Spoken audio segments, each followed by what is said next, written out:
And when I saw Housebook product and I saw the Hindi interviews, Hindi language interviews and all that, and I find there is some company पहली बात तो उसको ERP के नाम से डर लगता है. Okay, welcome everyone. So this is a series of podcast जो हम लोग अपने prominent guest के साथ और technical बंदों के साथ करते हैं.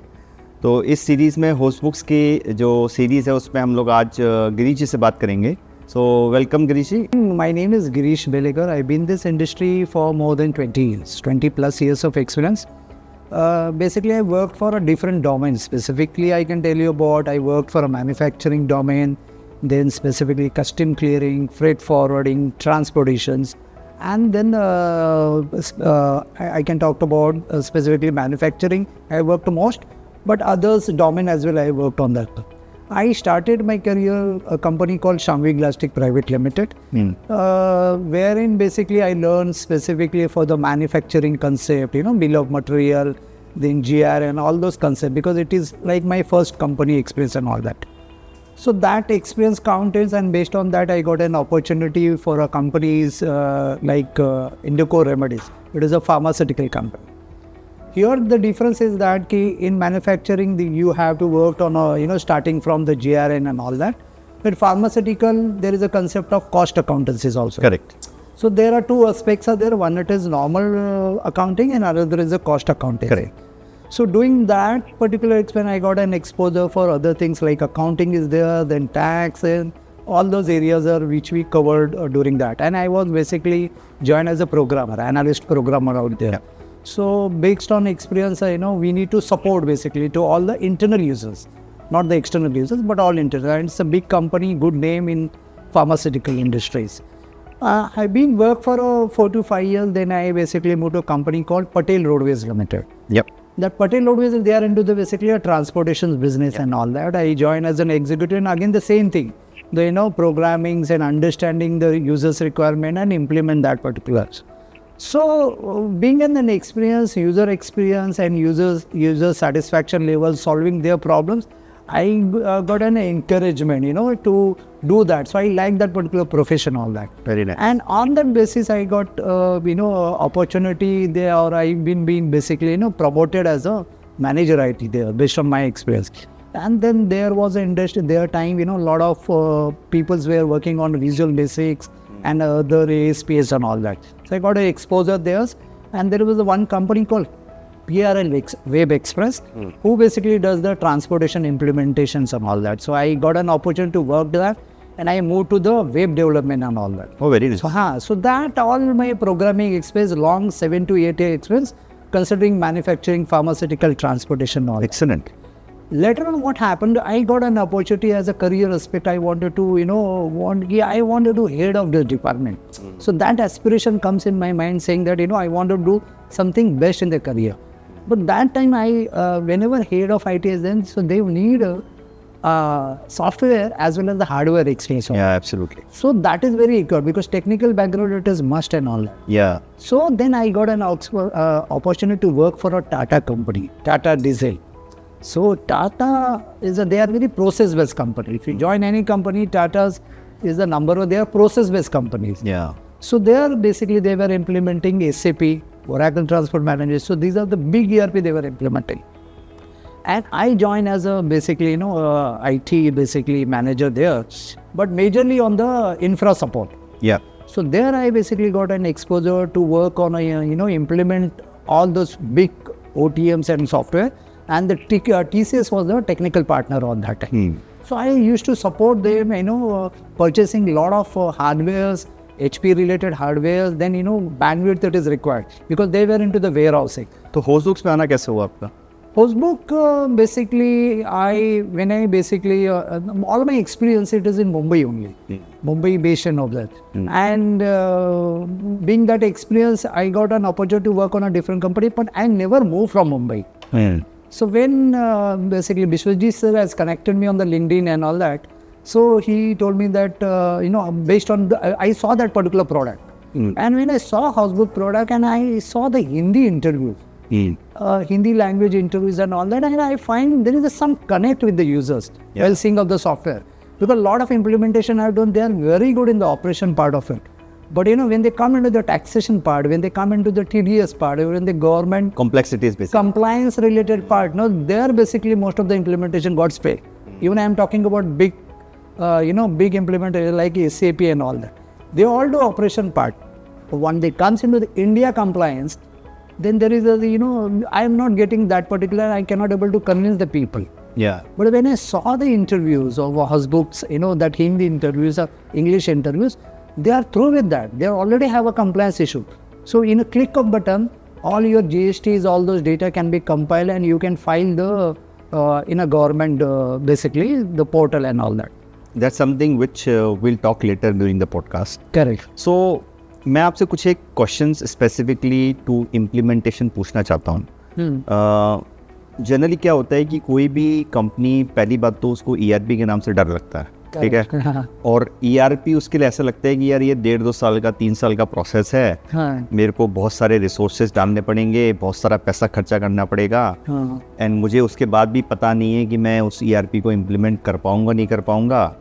और बहुत सारे लोगों को ट्रेन करना पड़ेगा. मेरी एग्जिस्टिंग रिसोर्सेज का क्या होगा, क्या चेंजेस मेरी ऑर्गेनाइजेशन में आएंगे, वो समझ नहीं पाते हैं. करेक्ट.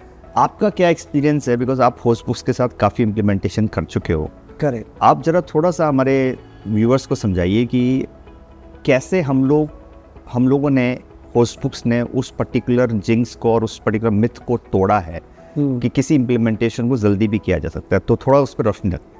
देखिए, आप अगर ERP जो वर्ड यूज़ कर रहे हो उसमें उसका सब कुछ समाया हुआ है. If you're talking about ERP, what is the meaning of ERP? It is enterprise resource planning. So when I'm talking about enterprise means it is not a small business, it's an enterprise, correct? Correct. And resource planning is that is the theme idea of it. Yeah. So you have to, it is an internal. When I'm doing the implementation, the customers, they have to apply their resource. Even implementation at our end Hasbook, we have to apply your resource. So you have to use the right resources for the right knowledge to the right time. Correct. So that is all about ERP. And as far as the implementation part it is concerned, that comes in the mindset.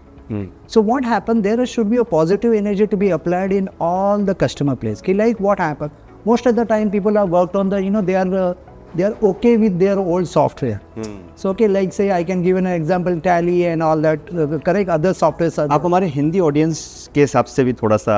हाँ, तो मैं कहने की कोशिश क्या कर रहा हूँ कि बेसिकली ये माइंडसेट का गेम होता है सर. हाँ जी. माइंडसेट का गेम यानी क्या होता है कि जो कस्टमर इम्प्लीमेंट करवाना चाहता है तो उनके यूजर्स को भी वो कॉन्फिडेंस में लेना है. कॉन्फिडेंस में एक ही लेना है कि आप ये जो कर रहे हो एंटरप्राइज प्लानिंग, वो अच्छे के लिए कर रहे हैं. उसमें आपकी लाइफ इजी होने वाली. ये जो इंटरनल पॉजिटिवनेस आप अगर एम्प्लॉय के अंदर डालोगे ना, तो ऑटोमेटिकली इम्प्लीमेंट आ जाएगा. और उनको बताना कि आपका करियर प्रोग्रेस कैसा इफेक्टिव आगे बढ़ेगा. Very rightly sir, very rightly sir. ये हमने नोट किया है कि ऑर्गेनाइजेशन ये तरीके से कम्युनिकेट नहीं कर पाती है. हाँ, तो उस वजह से क्या है कि एम्प्लॉय का भी फियर रहता है. हाँ. उसको ये समझ में नहीं आता कि यार इस इम्प्लीमेंटेशन के बाद मेरी नौकरी बचेगी नहीं बचेगी. परफेक्ट, दैट इज मैं कितना अपने आप को एनहांस कर पाऊंगा. हाँ. क्योंकि मैं तो एक सर्टेन स्ट्रक्चर में टैली वैली यूज करता आ रहा हूँ. हाँ. अब ये सॉफ्टवेयर मेरे लिए कितना बेनिफिशियल होगा ये भी नहीं पता. हाँ. तो मेरा एक इस पे क्वेश्चन है कि जनरली एक टिपिकल इम्प्लीमेंटेशन साइकिल में कितना समय लगता होगा? If you do the proper planning, requirement gatherings, and then project management, if you done, maximum I can say 3 months you can able to implement, because it is all based on what product you have, correct? So एक चीज़ मैं पूछता हूँ आपसे, 3-4 भागों में बांटते हैं. पहले एक चीज़ कि हमने कॉन्ट्रैक्ट साइन अप किया. करेक्ट. सो कॉन्ट्रैक्ट साइन अप से रिक्वायरमेंट गैदरेशन के बाद इम्प्लीमेंटेशन में कितना टाइम लगता है?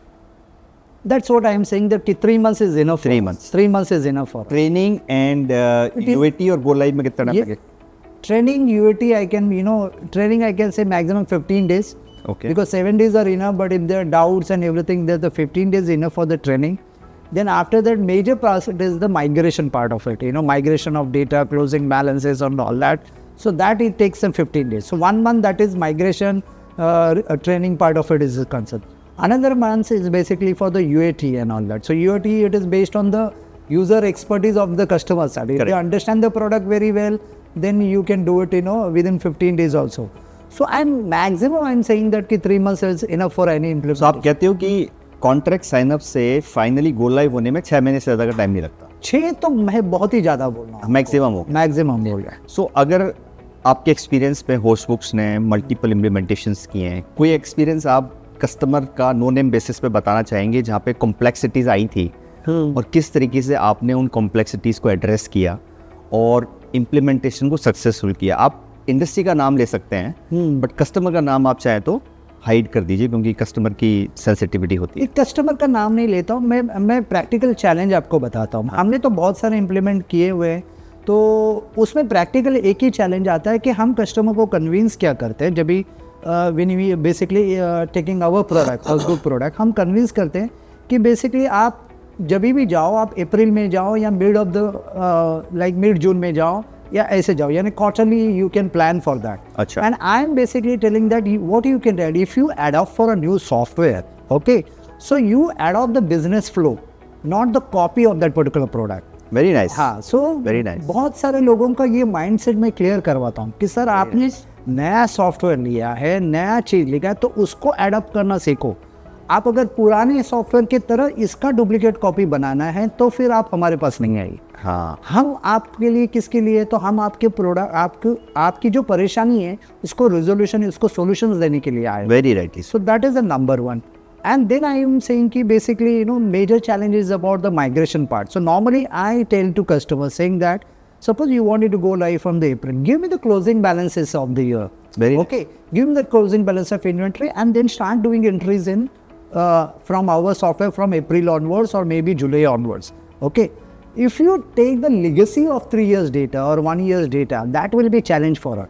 And what happened, that is not our life, that is your data I have to import, then I have to do reconciliation, so it takes consuming the time and unnecessarily it's getting wastage of time. जबकि आप उसकी balance sheet P&L sign of करा चुके हो, खत्म हो चुका है, वो पुराने डेटा में पड़ा हुआ है। हाँ, तो आप पुराना चीज आप अपने पुराने सॉफ्टवेयर में कीजिए और यहाँ से फ्रेश आइए आप। सो आई थिंक ये एक पॉइंट है जो मेरे लिए भी बहुत इंपॉर्टेंट है क्योंकि मैं भी इस तरह से सोचता था जिस तरीके से बहुत सारे कस्टमर सोचते हैं कि यार पुराने साल का डेटा भी इस नए सॉफ्टवेयर में आ जाए।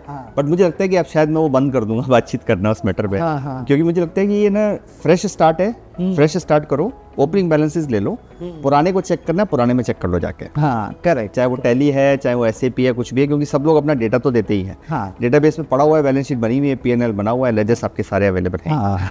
सो ये पॉइंट बहुत इंपॉर्टेंट है। मुझे एक चीज़ और बताएं कि आपका यूज़र एक्सपीरियंस को लेके, मतलब जैसे बहुत सारे यूज़र है ना, वो कहते हैं यार मैं तो SAP में काम कर रहा था या मैं टैली में काम कर रहा था, अब मैं होस्ट बुक, टैली वाला एग्जांपल मैं आपको स्पेसिफिकली लेना चाहता हूँ क्योंकि वो सॉफ्टवेयर सबसे ज़्यादा हमारे देश में चलता है। करेक्ट। टैली से जब वो होस्ट बुक्स पे मूव करता है तो उसने किस तरीके के एक्सपीरियंसेस शेयर किए हैं? मतलब आप लोगों ने कभी मिले होंगे बहुत सारे यूज़र से, तो क्या एक्सपीरियंस शेयर? मैं बताता हूँ आपको। हाँ, देखो टैली जो बनाया है 100% it's a very good software. Why it is a very good software? Because वो बेसिकली उन्होंने काम C+ लैंग्वेज में किया हुआ है, थोड़ा फास्टिंग में जो भी है दैट इज ऑल खाता बुक की तरह बनाया हुआ है। खाता है उसका डेबिट क्रेडिट आता है।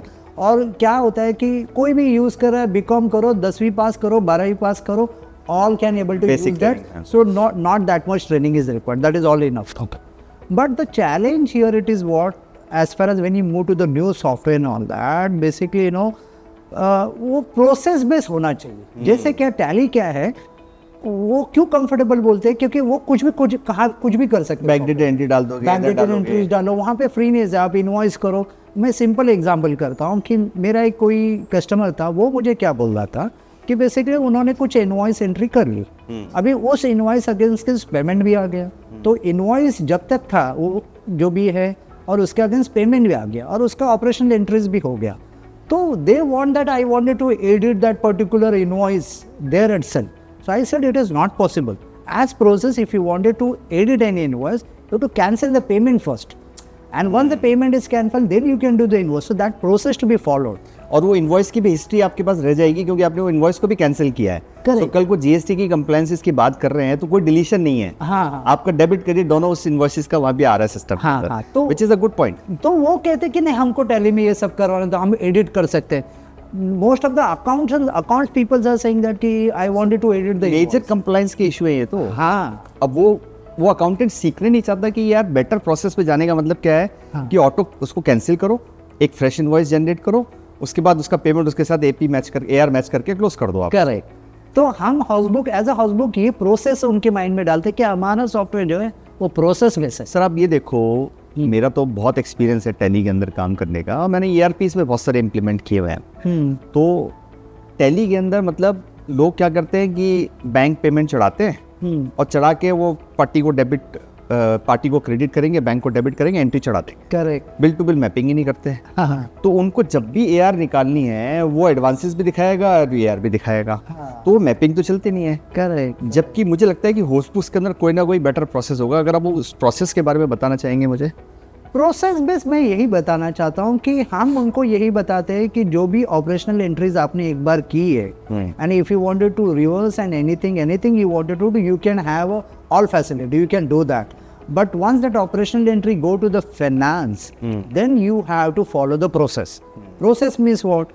If anything to be received or anything payment is there, you have to cancel for it. So financial entry to be cancelled and then come to the operation and then you know. So complete audit trail उसकी audit trail maintain रहती है और किस user ने क्या किया वो सब मेंटेन हो जाता है. परफेक्ट. और मैं उनको वही बताता हूँ कि आपने अगर आपका, मैं ज़्यादातर इम्प्लीमेंटेशन में या हमारे हाउसबुक में बताया सर आप अपना मास्टर ठीक कीजिए सर.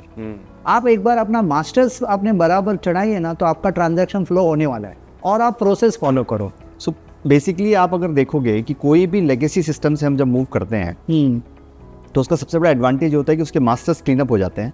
और जब जितनी बार भी आप नए कस्टमर को या वेंडर को ऐड करोगे तो वो एक प्रोसेस के थ्रू ही ऐड हो सकता है. तो वो एक सबसे बड़ा एडवांटेज जो है किसी भी ERP में मूव करने का होता है. आई थिंक ये आपने बहुत अच्छी बात बोली. मुझे कुछ एक क्वेश्चन मेरा और है.